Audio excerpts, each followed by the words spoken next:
former Notre Dame and Arkansas football coach. Works better. Didn't even learn that from the first of the service, did I? Former Notre Dame football coach, as well as Arkansas head coach, Lou Holtz, was speaking at an annual sales meeting for a nationwide insurance company one time. And he told the audience, you know, there have been times I've been at the top, and there are times that I've been at the bottom. At Arkansas, in my first year, he said, we won the Orange Bowl. Then everybody loved me. They put me into the Arkansas Hall of Fame. They made a commemorative stamp for me. The next year we lost to Texas. They had to take away my stamp. People were spitting on the wrong side. And one year after they fired me, I tried selling cemetery plots. And he said, my wife told me I couldn't sell anything. And she was wrong. That summer I sold our car, I sold our television set, and I sold our stereo. Yeah, I've been to the top and I've been to the bottom. And you know, like Lou Holtz, there are times in our lives when we're at the top. And there are times in our lives when we're at the bottom. And sometimes we hit rock bottom. With the execution of mass murder, you may remember about Ted Bundy. There were reports about the families of his murder victims, of this insane killer of young children, women. And there were years of sadness, and there were years of depression and isolation. And so not only was the death of these young girls tragic, but just as often their tragic death left a long-term hangover with their families, and they experienced long-term grief as a result of those murders. Mothers spoke of rooms and possessions that were left untouched for years. Dads clung to the hope that there was an error and that their daughter's possessions are in storage just in case the daughter is ever found and returns. In home after home, there was a pervading feeling of helplessness and hopelessness, that everything had died when their daughters did. In another vein, did you know that there was a president of the United States who absolutely refused to use the Bible at his inauguration? That was Franklin Pierce. And the reason that he refused to use the Bible in his inauguration is rather interesting. When he had been elected, he, his wife, and their son, just 2 weeks before the inauguration, took a vacation trip. They were going to Concord, New Hampshire, and they were doing it by train. And before the train had gotten very far out of the Concord station on the return, there was a lurch, a jolt of the car that the Pierces were in, and that car tumbled off the railroad and down an embankment. Well, neither the president nor his wife were injured, but the boy was killed. And Franklin Pierce brooded over this. He brooded for quite a long time and very heavily. He asked the question, I think perhaps the same question that you and I might ask in a similar occasion or have asked in other occasions. Why would God, at this moment of his triumph in life, permit a tragedy in their life? Why would God allow that? And so Franklin Pierce was so upset with God about this incident that he refused to use the Bible in his inauguration as president of the United States. Well, there was a man named Jesus, and he was passing a funeral procession, and he was going along with his 12 disciples, trailing along with him and behind him, and a host of other people. And the master of them and all of us saw the widow of Nain, and she was there by the roadside weeping. And he had compassion on her, and he said very gently to her, "Don't weep." Then he touched the bier, and the pallbearers came to a halt. And he said, "Young man, I say to you, rise." And the dead man stood up and began to speak. The widow of Nain had been heartbroken, but Jesus saw and Jesus cared. You see, the good news for us is that Jesus always sees us in our distress, and he always cares. We may think in our despair that no one knows what I'm going through right now, but someone does know. And it's always important to remember that someone knows and someone understands, someone cares.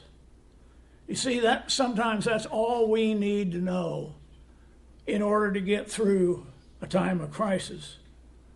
Sometimes even our closest friends fail to see or respond. They are blind to our despair.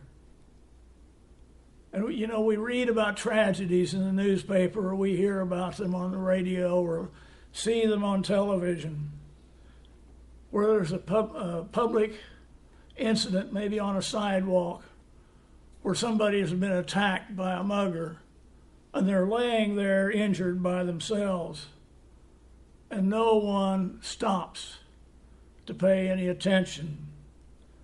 Parking lots of grocery stores, we hear the alarms going off in automobiles, and most of us don't pay any attention because we've become so immune to them, and we think, oh, it's just a mistake. Somebody's alarm is going off, or it's none of my business.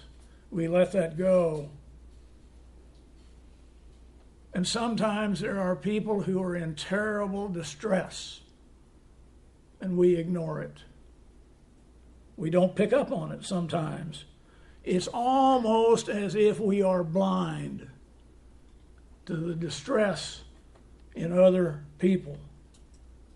But Jesus is never blind. He sees us in our distress, and he hears us when we call upon him. Jesus understands our loneliness and our despair. Why is that? That is because he has been there too. Our book says he became fully human. He has experienced the distress that we have. He has experienced the feeling that nobody cares, or nobody sees, or nobody understands. Some time ago, the New York Daily News carried a story about a television anchor woman who left her luxurious East Side apartment in New York with 80 cents in her pocket. And she spent 5 days living on the streets to learn what it was like to be homeless. She spent the days wandering around the streets, which were really icy in January due to the rain, and her nights were spent sleeping in doorways of the shops, train stations, and public shelters. She began to realize an important lesson for all of us, and that is the most important, I think, is that most homeless people are really not very different than she was. Most of them are not very different than you and I are. Many of the homeless people are there because they've been hit with financial problems that they didn't anticipate and they couldn't control, and they have not been able to rebound. There was no other way to know how they felt than for this successful newswoman to walk in their shoes, to walk the streets of New York and live that way as a homeless person. There is another who has felt comfort and has discovered the inconvenience that it means to walk with the outcasts. He was the same man who took compassion on that widow of Nain. You see, that's essentially the message of the cross. He has walked where we walk. He knows what it is to feel the way we feel. He knows what it means to have doubt. He knows what it means to worry and to have fear. And when it's our time to walk that Via Dolorosa of the suffering that we sometime will go through, we know that he walks with us. You see, that's always been the hope of people whose dreams have been dashed, whose burdens have seemed unbearable. Somebody knows, somebody understands, somebody cares. There was a former director of an international prison fellowship, and this man had visited prisoners in over 50 countries of the world. And in an article, he tells about the very worst abuse that he's ever seen in a prison. It was in Zambia. And he discovered this abuse on a trip with Charles Colson. And they went with a former prisoner who had told them about the secret inner prison in this particular prison, a secret inner prison. Well, for 40 or 23 hours a day, the inmates in this prison were confined to a space that was so cramped up that all of them could not lay down at the same time. They had to lay down in turns. 1 hour a day, they got to go out into the yard and exercise and walk around. There were no sanitation facilities in the prison. And the temperature made breathing almost impossible. Yet, on this one day, when they were told who their two visitors were, 80 of 120 of these prisoners moved over to the back wall of the prison, and they assembled in rows. And at a given signal, they began to sing. They began to sing Christian hymns in 4-part harmony. 35 of these men were slated to face execution within the next week. And the director of Prison International said I was overwhelmed by the contrast between their peaceful, serene faces and the abject horror of their surroundings.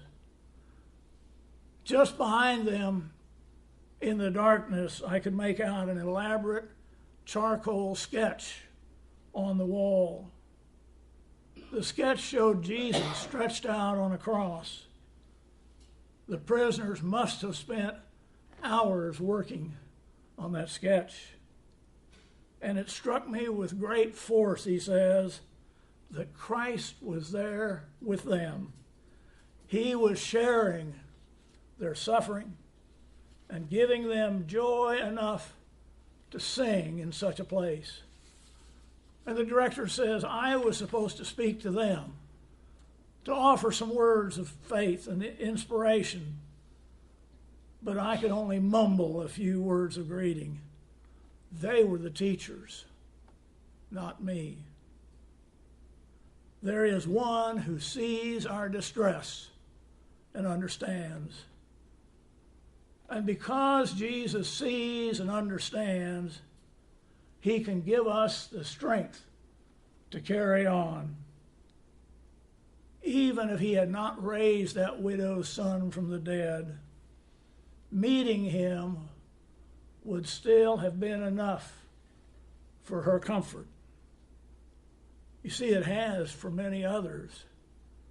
Just knowing he has been there has given millions and millions great comfort.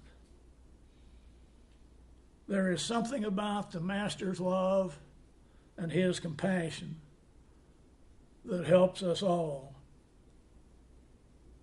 For years, Byron Janis, who has been proclaimed as one of the great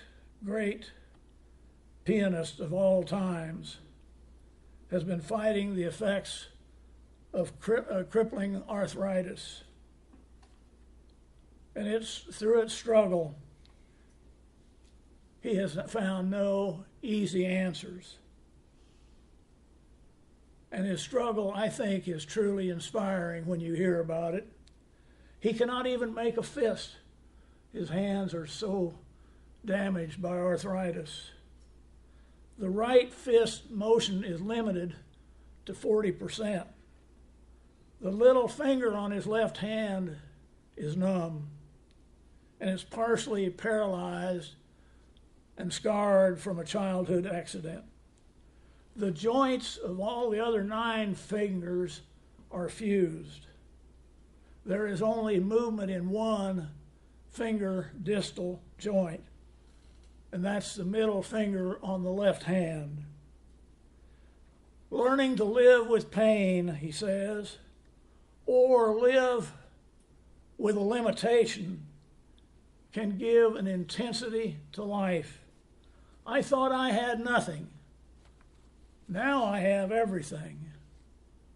I'm saying to others, if I can do it, so can you.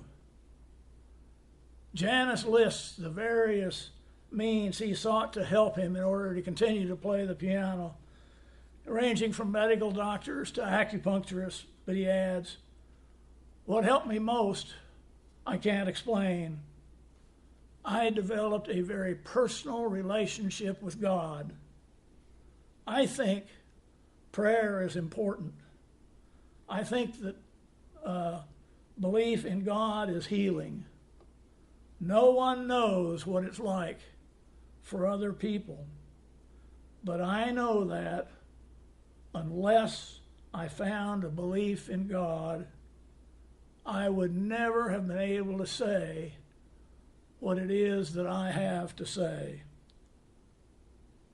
God works with man, and man with God, not one alone.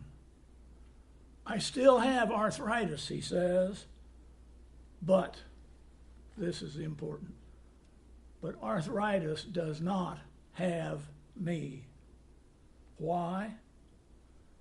Because there is one who sees, who understands, and who cares, and who is able to meet my every need. Sometimes we're on top. Sometimes we're on the bottom. But we always have that one with us who cares and sees. The 139th Psalm is appropriate in closing. Or whither shall I flee from thy presence? If I ascend up into heaven, thou art there. If I make my bed in hell, behold, thou art there.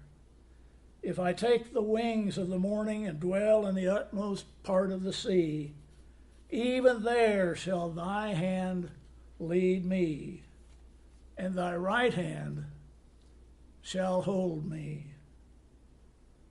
You see, he sees. He understands. He cares. And he is able. Amen.